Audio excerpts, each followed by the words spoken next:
Baik teman-teman, pada kesempatan hari ini kita akan membahas tentang implementasi strategi bidang pendidikan dan tenaga pendidikan.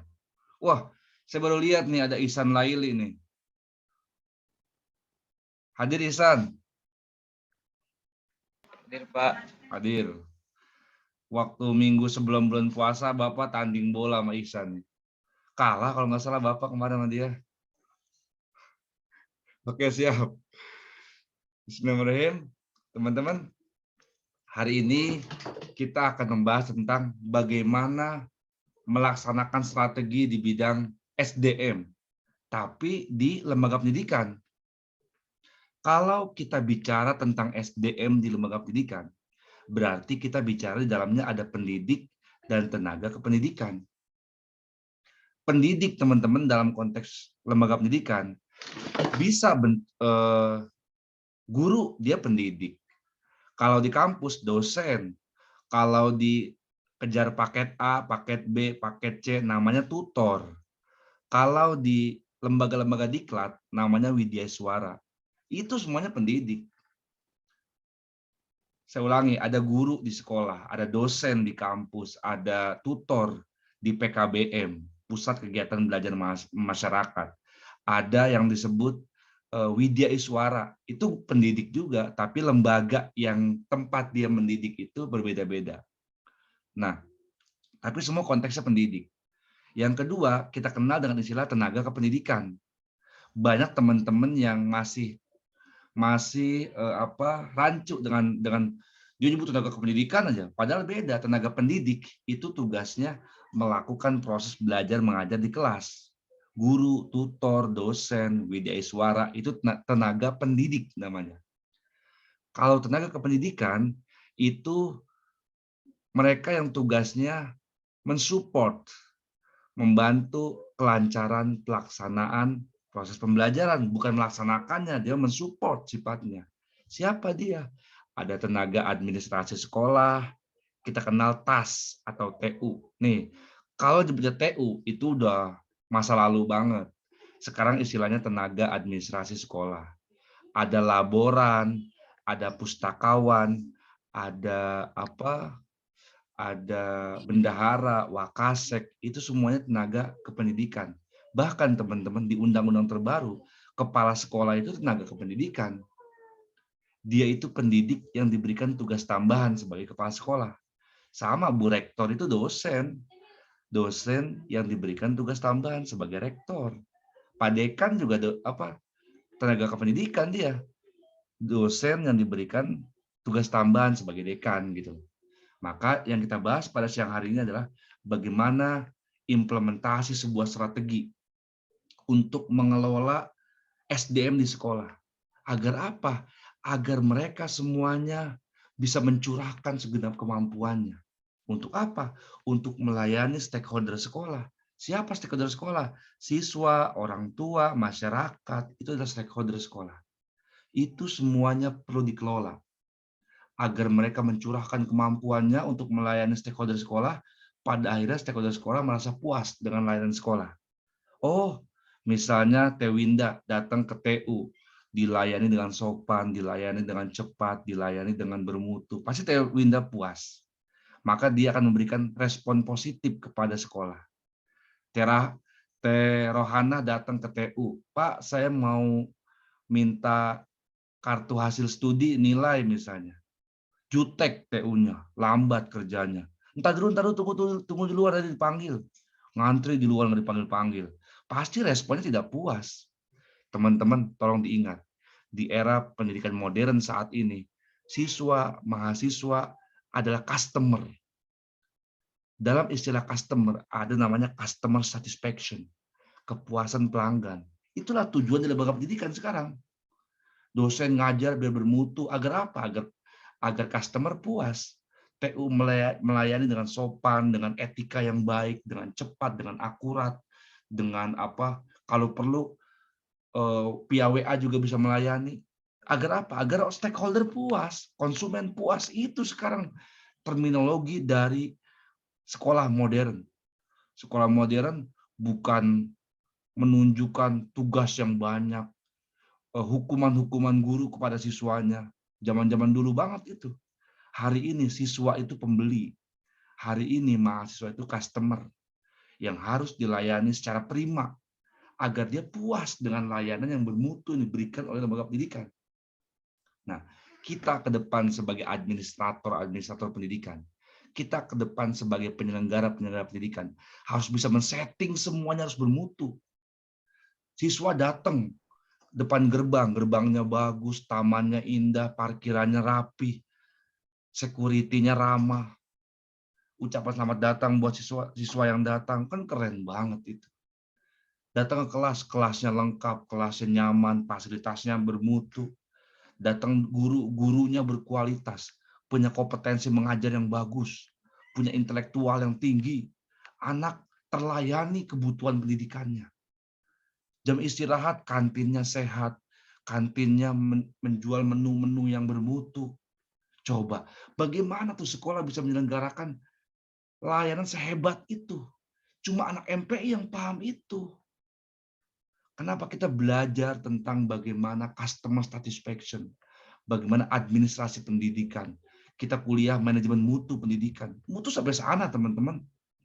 Nggak musim sekarang ke toiletnya bau, toiletnya kotor. Datang ke kantin-kantinnya tidak higienis. Udah nggak ngetop sekolah begitu sekarang. Gurunya asal-asalan. Gurunya nggak pernah ikut diklat. Tidak memberikan layanan yang bermutu. TU-nya jutek, layanannya lama, dipingpong mahasiswa. Aduh, itu manajemen tradisional itu, teman-teman. Kita harus berubah, perbaikan pada lembaga pendidikan yang kita kelola kelak, teman-teman. Oke, kita masuk ke materi. Mengelola SDM ialah membina, membimbing, mengarahkan, menggerakkan SDM untuk bekerja secara efektif dan efisien. Nih, teman-teman, bermutu itu nama lainnya efektif efisien. Bermutu itu sama. Bermutu itu kan melakukan sesuatu sesuai dengan standar yang ditetapkan. Itu namanya bermutu. Sama, efektif juga begitu. Efektif itu adalah kesesuaian antara perencanaan dengan pekerjaan yang kita kerjakan. Sesuai, efektif berarti. Efisien apa? Rasional, masuk akal antara budget yang kita keluarkan dengan benefit, keuntungan yang kita peroleh. Itu efisien. Efektif ditambah efisien itu bermutu, sama. Jadi mengelola SDM di sekolah sama seperti membina SDM, membimbing SDM, mengarahkan SDM, menggerakkan SDM agar apa? Agar mereka bersedia mencurahkan kinerja terbaiknya. Agar mereka bekerja secara efektif dan efisien dalam menunaikan tupoksi, tugas pokok dan fungsi mereka di sekolah. Guru bekerja secara bermutu, TU bekerja secara bermutu, semua warga sekolah bekerja secara bermutu. Nah, faktor yang mempengaruhi tentu ada faktor eksternal, ada faktor internal. Faktor internal misalnya, kenapa sih guru bisa bermutu? Karena ada faktor internal, apa? Dia punya keterampilan, dia punya pengetahuan, dia punya attitude yang baik, begitu. Faktor lingkungannya apa? Dia sejahtera. Secara ekonomi dia nggak perlu mikirin, nih teman-teman, misalnya Teh Rohana sebagai kepala sekolah. Saya guru, Teh Iip guru, Teh Hadifa guru misalnya. Jangan dulu Ibu Rohana berpikir tentang bagaimana kami bekerja secara berkualitas. Jangan dulu bilang itu. Sebelum Ibu Rohana memberikan kesejahteraan, gaji yang menarik, tunjangan yang baik, kompensasi yang cukup. Sehingga kami nggak perlu mikirin, kerja lagi di sekolah lain, kurang di sekolahnya Bu Hana mah gajinya. Bagaimana kami mau kerja baik kalau kesejahteraannya nggak bermutu? Makanya silakan teman-teman baca buku tentang manajemen. Sebelum pembahasan tentang kinerja, sebelum pembahasan tentang produktivitas, pasti pembicaranya adalah kompensasi, salary, gaji. Karena SDM kalau dia sudah sejahtera, gajinya cukup, tunjangannya menarik, dapat bonus-bonus yang keren begitu. Dia pasti akan mendedikasikan kinerjanya kepada sekolah itu. Saya pernah dulu tahun 2010, 2011 mengajar hampir 3 sekolah, 4 sekolah. Saya ngajar di Batu Jaya, di Pakis Jaya, di Kelari. Kenapa begitu? Kenapa nggak satu sekolah saja full di situ misalnya? Oh, nggak cukup kesejahteraan saya. Guru honor paling gajinya 800.000, 100.000, 100.000, 1 juta, paling segitu-segitu kan? Nggak cukup itu. Harus mencari sekolah lain untuk menambah kebutuhan. Bagaimana kita bikin, coba deh guru sibuk dengan mengajar di tempat lain sampai 4 sampai 3. Kira-kira dia berpikir kualitas mengajar enggak? Kayaknya enggak deh teman-teman. Beres dari sini naik motor ke Rengas Dengklok, dari Rengas Dengklok naik motor ke Tanjung Pura, ke Kerawang demi ngajar yang banyak biar pemasukannya banyak. Jarang bermutu dari proses seperti itu. Guru full kerja di satu tempat, Senin sampai Sabtu misalnya. Jam 7 sampai jam 3 misalnya, di satu sekolah full. Dia mau begitu kalau kesejahteraannya terpenuhi di sekolah tersebut. Begitu. Ini maksud Bapak adalah bahwa sebagai pengelola pendidikan, kita harus paham tentang kebutuhan SDM kita. Kesejahteraan adalah kebutuhan harga mati buat mereka. Maka kita harus bisa memenuhi itu, baru mereka akan konsisten. Nah, cuma ada permasalahan teman-teman. Saya pernah baca di sebuah artikel. Kita malah, di Indonesia malah terbalik, walaupun ini kasus ya, ini kasuistis ya. Di beberapa tempat, guru kerjanya hebat pada saat dia masih honor. Kenapa? Takut dipecat kan? Pas diangkat jadi PNS, diangkat jadi karyawan tetap, udah tetap ini nggak bakal dipecat, cuti izin kerja, SKD, surat keterangan dokter. Kita malah begitu, ya udah sejahtera malah berbalik males. Kadang-kadang begitu tuh, banyak faktor-faktor tuh. Jadi budaya di Indonesia begitu. Saat dia honor takut dipecat, outsourcing, kontrak takut dipecat dia kan. Makanya kerjanya kerjanya Spartan, habis-habisan. Pas diangkat tetap udah mulai males-malesan. Terbalik kadang-kadang kalau di kita itu kayak begitu. Tapi secara rumus, secara teori, semakin sejahtera SDM, dia akan mencurahkan dedikasi terbaiknya buat lembaga. Rumusnya begitu sebetulnya. Bentar. Oke. Teman-teman, bagaimana agar SDM bisa diberdayakan? Jadi syarat-syarat dalam menggerakkan, dalam memberdayakan, dalam memotivasi kerja dari SDM kita agar mereka mau bekerja secara bermutu. Bagaimana caranya? Pertama, mereka harus dilibatkan, teman-teman. Banyak orang hebat, misalnya Teh Hadipah kerjanya bagus di sekolah A, kemudian tapi di sekolah B kurang bagus. Pasti tanya-tanya, kenapa begitu? Pasti jawab ke Teh Hadipah, di sekolah A mah kenapa saya bagus kerjanya? Karena saya dilibatkan di sana mah.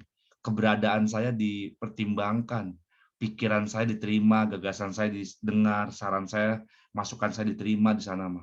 Di sekolah B mah saya nggak diperhatiin, kayak nggak dianggap ada. Nah biasanya orang, walaupun dia hebat, walaupun dia kompeten, kalau dia nggak dilibatkan, dia tidak akan mau mencurahkan kemampuannya. Karyawan perlu dilibatkan, perlu dia ambil hatinya. Agar apa? Agar dia mau mencurahkan kinerjanya. Banyak karyawan yang hebat tapi tidak berkembang di sebuah tempat. Tadi dia nggak terlibat di situ. Makanya kalau kita jadi kepala sekolah, kita harus hargai perasaan anggota-anggota kita.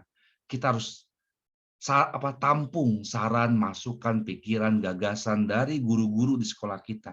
Agar apa? Agar mereka merasa diakui, mereka merasa dilibatkan dalam kebijakan-kebijakan sekolah. Banyak yang akhirnya acuh tak acuh, kenapa? Karena dia nggak merasa diperhatikan di sebuah lembaga. Dia hebat, tapi dia nggak mau mencurahkan kemampuannya. Tadi, karena dia nggak merasa dihargai, nggak merasa dilibatkan, nggak merasa dianggap ada di lembaga tersebut. Makanya dia tidak mencurahkan kemampuan terbaiknya. Yang kedua, bagaimana agar anggota kita mau mencurahkan dedikasi terbaiknya buat lembaga. Jadikan dia subjek, jangan objek, teman-teman. Guru, kalau di kelas dia subjek utama. Dia yang berinteraksi dengan anak langsung, dia yang ngajar di kelas secara langsung, dia yang berhadapan langsung dengan siswa. Dia subjek, jangan objek dibilangnya. Dia subjek agar dia punya wibawa. TU, dia subjek di ruang TU. Dia yang berperan ngebantu mahasiswa dalam kebutuhan-kebutuhan administrasi, persuratan, perizinan, dan segala macamnya. posisikan mereka sebagai subjek. Karena dengan dia sebagai subjek, dia akan merasa punya wibawa dalam bekerjanya. Dia merasa punya keleluasaan dalam bekerjanya. Beri dia kebebasan dalam bekerja, jangan dikekang. Jangan bekerja seperti robot by system, tapi dia bekerja sesuai dengan apa dia seharusnya seperti apa. SOP harus ada, tapi tidak mengekang. SOP itu agar semuanya rapi, bukan semuanya kaku. Kayak begitu. Yang ketiga, manusia atau guru dalam konteks di sekolah harus ditingkatkan dan dikembangkan kualifikasi dan kompetensinya. Nih teman-teman, zaman semakin berkembang. Tidak boleh guru stagnan. Guru nggak mau berkembang, guru nggak mau ikut diklat, guru nggak mau ikut ikut pelatihan, guru nggak mau ikut berbagai bimbingan teknis. Nggak boleh, guru harus selalu dikembangkan oleh kepala sekolah. Agar apa? Agar dia bisa mengikuti perkembangan zaman. Guru diem aja, nggak mau ikut pelatihan ini, nggak mau ikut pelatihan itu, nggak mau ikut seminar ini, nggak mau ikut seminar itu, bagaimana dia mau berkembang? Anak semakin hari semakin pintar, karena ditunjang oleh IT yang tinggi. Guru tetap bertahan dengan kemampuan manual, waduh, ketinggalan teman-teman. Sebagai kepala sekolah, sebagai administrator sekolah, teman-teman harus mampu mengelola guru, kembangkan dia. Bahkan kalau bisa guru yang hebat itu nggak perlu disuruh dia mengembangkan dirinya, teman-teman. Wah, saya kudu S2 nih. Nggak perlu disuruh, nggak perlu dipaksa, nggak perlu nunggu beasiswa dari sekolah. Dia akan mengembangkan dirinya, dia akan ikut S2. Walaupun biaya sendiri. Kenapa? Dia punya dorongan dalam dirinya untuk mengembangkan dirinya. Agar nggak stagnan kemampuannya, nggak jalan di tempat. Kayak gitu. Jadi, apalagi guru baru diterima, baru ngajar, itu belum bisa apa-apa. Baru lulus, fresh graduate, ngajar, itu belum bisa apa-apa. Perlu dikembangkan kemampuan pedagogiknya, kemampuan nih. Jadi guru itu punya 4 kemampuan atau kompetensi. Yang pertama kompetensi pedagogik namanya. Kompetensi menyelenggarakan pembelajaran di kelas. Yang kedua namanya kompetensi profesional. Guru PAI harus ngajar PAI agar profesional, linier dengan disiplin keilmuan yang dia miliki. Guru PAI ngajar biologi, nggak bisa. Tidak profesional namanya. Kenapa? Dia tidak memiliki basic keilmuan biologi. Dia PAI. Dia harus ngajar linier dengan disiplin keilmuannya. Itu namanya kompetensi profesional. Kompetensi yang melatar belakangi disiplin keilmuannya. Yang ketiga, kompetensi kepribadian. Guru itu harus punya sikap yang baik. Guru itu harus paling soleh. Guru itu harus paling berilmu. Guru itu harus yang paling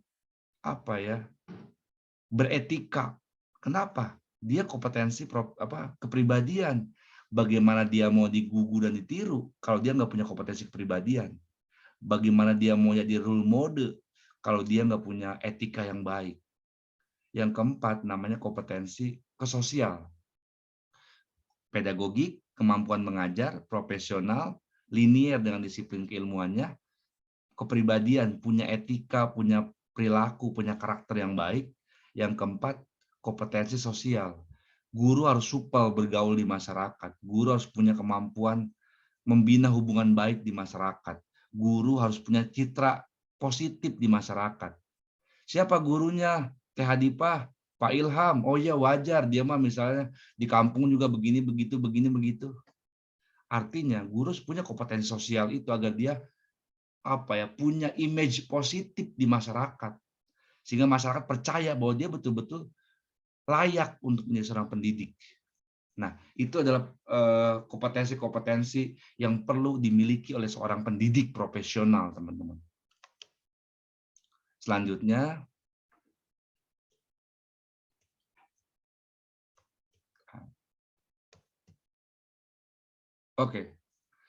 hakikat manajemen sumber daya manusia.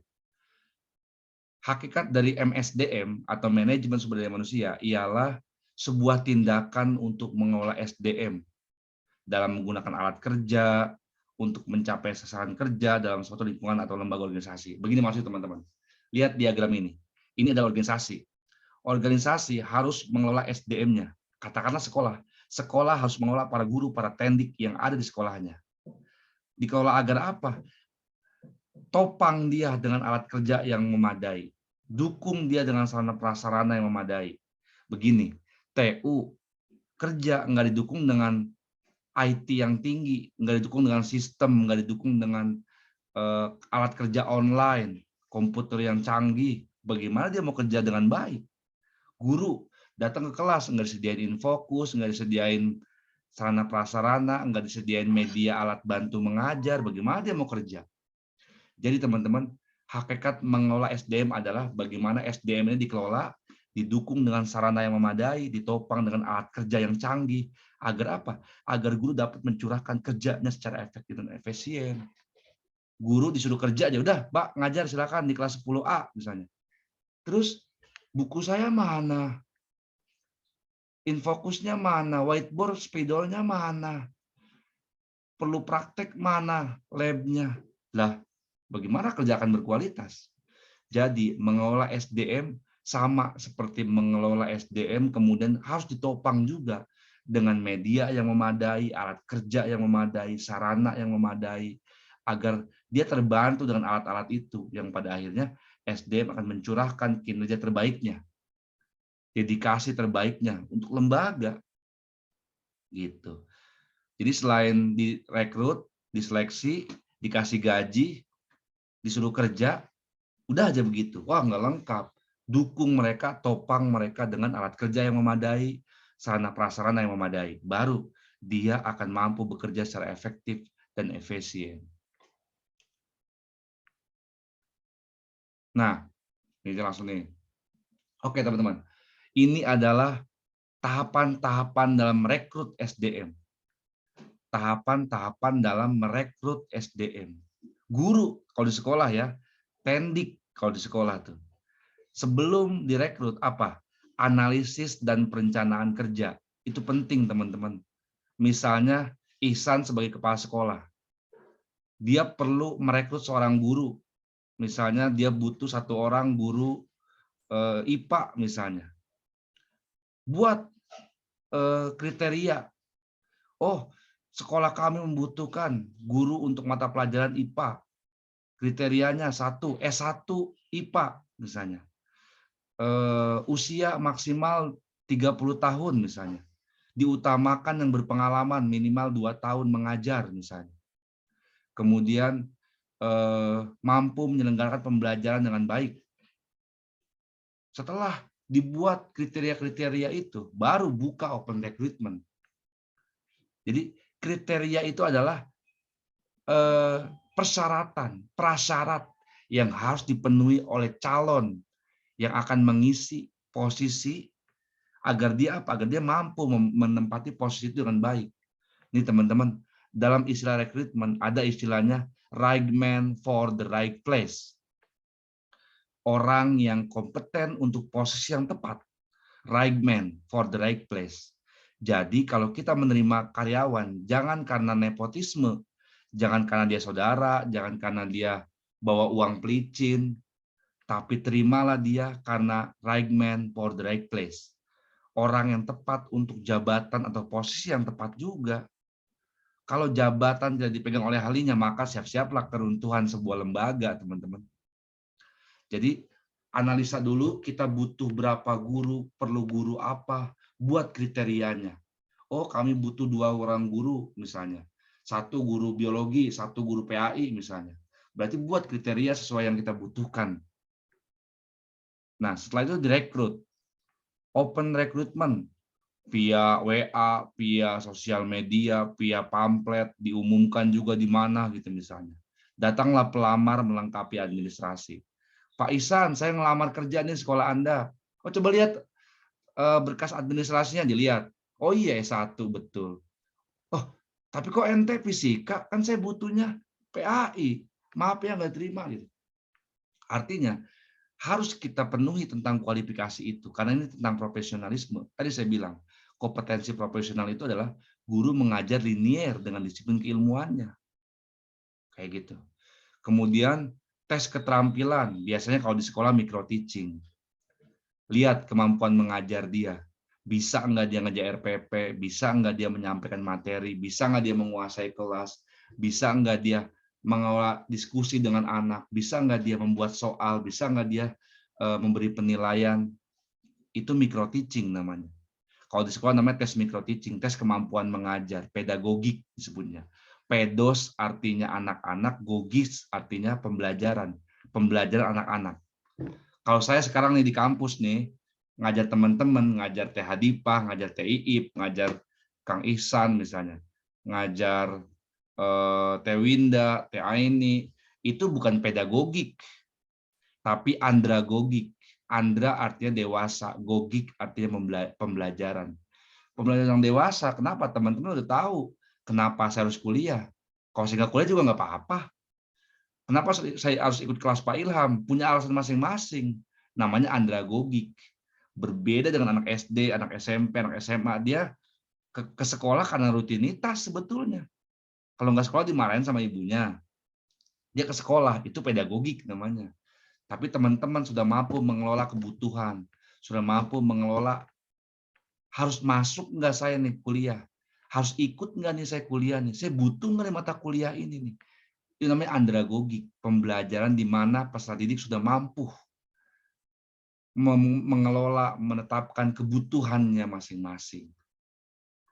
Nah, selanjutnya adalah wawancara. Biasanya wawancara mah udah 50-50, udah hampir lulus lah dia ya. Lulus seleksi administrasi, lulus tes micro teaching. Wawancara itu hanya untuk menyelami.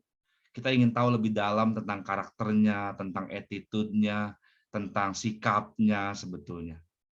Wawancara itu biasanya nggak ada soalnya biasanya. Tesnya itu hanya ngobrol, lihat, kita arahkan dia ke beberapa hal misalnya. Sebenarnya kalau udah sampai wawancara udah pasti diterima ini, cuma lihat bagaimana attitude-nya, cocok nggak dengan lingkungan kerja yang dia akan tempati gitu. Oke, teman-teman, setelah direkrut, disuruh kerja, digaji, ada tugas kepala sekolah lagi kepada guru, kepada tenaga pendidikan. Apa itu? Pengawasan, supervisi. Nih teman-teman, ini penting sekali nih. Anak MP harus paham ini. Pengawasan, pengawas sekolah, penilik kalau di kampung mau disebutnya. Pengawas. Nah, mengawasi itu ada 3 macam bentuknya. Ada yang disebut inspeksi, ada yang disebut supervisi, ada yang disebut kontrol, teman-teman. Ini beda, tapi semuanya pengawasan, tapi beda peruntukannya. Teman-teman jangan terbalik-balik nih. Yang pertama inspeksi. Inspeksi itu adalah pengawasan untuk melihat apakah peraturan, perundang-undangan, regulasi dilaksanakan apa enggak di lapangan. Disebutnya legal compliant, kepatuhan hukum. Misalnya begini, pemerintah menetapkan undang-undang bahwa guru itu harus S1 misalnya. Nah, kemudian datanglah inspektorat disebutnya karena inspeksi kerjaannya, orangnya inspektorat. Datang inspektorat dari Kemendikbud ke sekolah, lihat ke sekolah X misalnya, betul nggak gurunya udah S1? Jangan-jangan masih ada yang sedang sekolah, jangan-jangan masih ada yang tamatan SMA gurunya. Oh, berarti ini tidak legal compliant nih, tidak patuh hukum, tidak mengikuti undang-undang yang berlaku, maka dia akan diberikan punishment atas ketidak compliant-nya itu. Jadi saya ulangi, inspeksi adalah untuk memastikan apakah hukum, apakah peraturan, apakah perundang-undangan dilaksanakan atau tidak di lapangan. Dengan kata lain, untuk melihat legal compliant, kepatuhan hukum. Yang kedua, supervisi. Orangnya supervisor. Ngapain dia? Untuk melihat apakah teori, apakah konsep, apakah SOP dilaksanakan atau tidak di lapangan. Disebutnya professional compliant. Kepatuhan profesional. Misalnya begini nih, saya kepala sekolah, Teh Iip sebagai guru. Teh Iip ngajar di kelas. Tiba-tiba saya datang ke kelas, saya lihat, coba Bu Iip, saya lihat RPP-nya. Coba Bu Iip, silakan ngajar, saya cek, udah betul atau masih ada permasalahan dalam mengajar. Saya lihat, oh, udah bagus dia ngajarnya. Itu namanya supervisi. Kenapa? Saya sebagai kepala sekolah melihat apakah teori mengajar dilaksanakan atau tidak oleh TI di kelas. Untuk melihat profesional compliant, kepatuhan profesional. Atau begini nih, misalnya saya kepala rumah sakit, Kang Ihsan sebagai dokter misalnya. Kang Ihsan operasi di ruang operasi. Saya sebagai kepala rumah sakit coba ngecek betul nggak di operasinya, udah sesuai aturan belum, sesuai teori nggak operasinya, ada malpraktek nggak di sana. Itu namanya professional compliant. Melihat apakah pelaksanaan sesuai nggak dengan teorinya, dengan ilmunya. Itu orang yang disebut supervisor. Kalau di pabrik bukan supervisor, itu sebetulnya kontrol, nanti kita lihat. Jadi teman-teman, yang ketiga adalah kontrol. Orangnya apa? Controller, kudunya mah mandor gitu ya. Kalau di ini mah ya. Jadi kontrol itu untuk melihat apakah prosedur, apakah program, apakah rencana dilaksanakan sesuai apa tidak di lapangan. Untuk melihat managerial compliance, kepatuhan manajerial.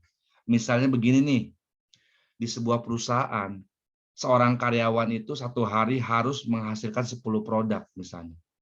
Datang kontrolernya, mengontrol apakah betul 10 produk dihasilkan. Ternyata betul 10, berarti dia sesuai dengan SOP yang ditetapkan, sesuai dengan program, rencana yang ditetapkan. Oh, ternyata 12, bagus nih. Berarti melampaui rencana yang dikerjakan. Ternyata 8, oh kurang nih. Nah, itu namanya kontrol untuk melihat sejauh mana rencana dijalankan dengan baik atau tidak di lapangan. Jadi, teman-teman harus bisa bedakan mana inspeksi, mana supervisi, mana kontrol. Inspeksi untuk melihat kepatuhan hukum, apakah peraturan diterapkan atau tidak. Supervisi diterapkan untuk melihat apakah teori, ilmu, konsep dilaksanakan atau tidak di lapangan. Kalau kontrol untuk melihat apakah rencana dilaksanakan apa enggak di lapangan. Selanjutnya, selanjutnya adalah menilai kinerja. Direkrut udah, diseleksi udah, disuruh kerja udah, diawasi udah. Kan dinilai. Bagaimana menilai kinerja guru-guru atau SDM di sekolah. Kepala sekolah, dalam hal ini manajer puncak, harus melakukan pengembangan pada SDM. Diberikan dia diklat, diberikan dia pengarahan-pengarahan, pelatihan-pelatihan. Kemudian dikontrol juga mutunya. Quality control harus dikerjakan, harus dikontrol. Kalau di sekolah namanya SPMI, Satuan Penjamin Mutu Internal. Kalau di pabrik quality control namanya. Quality assurance sama tuh. Penjaminan mutu intinya mah. Jadi kepala sekolah selain bertugas mengembangkan kemampuan SDM-nya, juga harus mengontrol kualitas SDM-nya. Agar apa tujuannya? Agar SDM bisa memberikan pelayanan yang prima buat pembelinya, buat siswa, buat mahasiswa, atau kepuasan. Dengan mereka puas, maka dengan karyawan puas, dengan pengembangan yang ada, dengan gaji yang cukup, dengan pengawasan yang baik, maka karyawan akan mencurahkan kerja terbaiknya. Kenapa dia? Dia akan bekerja secara efektif dan efisien. Apa tujuannya? Memaksimumkan nilai organisasi. Dengan dia bekerja baik, dengan dia bekerja maksimal, maka pembeli atau siswa atau mahasiswa merasa puas. Dengan dia puas, citranya akan bagus buat organisasi, buat sekolah. Ini adalah tujuan mengapa SDM, dalam hal ini guru dan tenaga kependidikan, dikelola di sekolah. Dengan dikelola, maka dia akan memberikan pekerjaan terbaiknya yang pada akhirnya masyarakat akan menilai positif kepada lembaga kita. Jadi teman-teman, hari ini materi kita tentang itu, tentang bagaimana SDM dikelola di sekolah. Terima kasih atas perhatiannya. Insya Allah kita bertemu di pekan yang akan datang. Kepada Teh Alipa, seperti biasa, absensi nanti setelah ini japri ke Bapak. Terima kasih atas perhatiannya teman-teman. Semoga ada hal baru yang teman-teman peroleh. Rugi kalau misalnya kita kuliah Tapi tidak ada hal baru yang kita peroleh. Buang-buang pulsa, buang-buang waktu. Kita harus ada input baru buat kita, wawasan baru buat kita. Teman-teman sudah mulai baca-baca, dengar-dengar informasi tentang pendidikan-pendidikan terkini, agar kemampuan memahami dimensi pendidikan semakin bagus. Baik, terima kasih atas perhatiannya. Bapak akhiri, Assalamualaikum warahmatullahi wabarakatuh. Waalaikumsalam warahmatullahi wabarakatuh. Oke.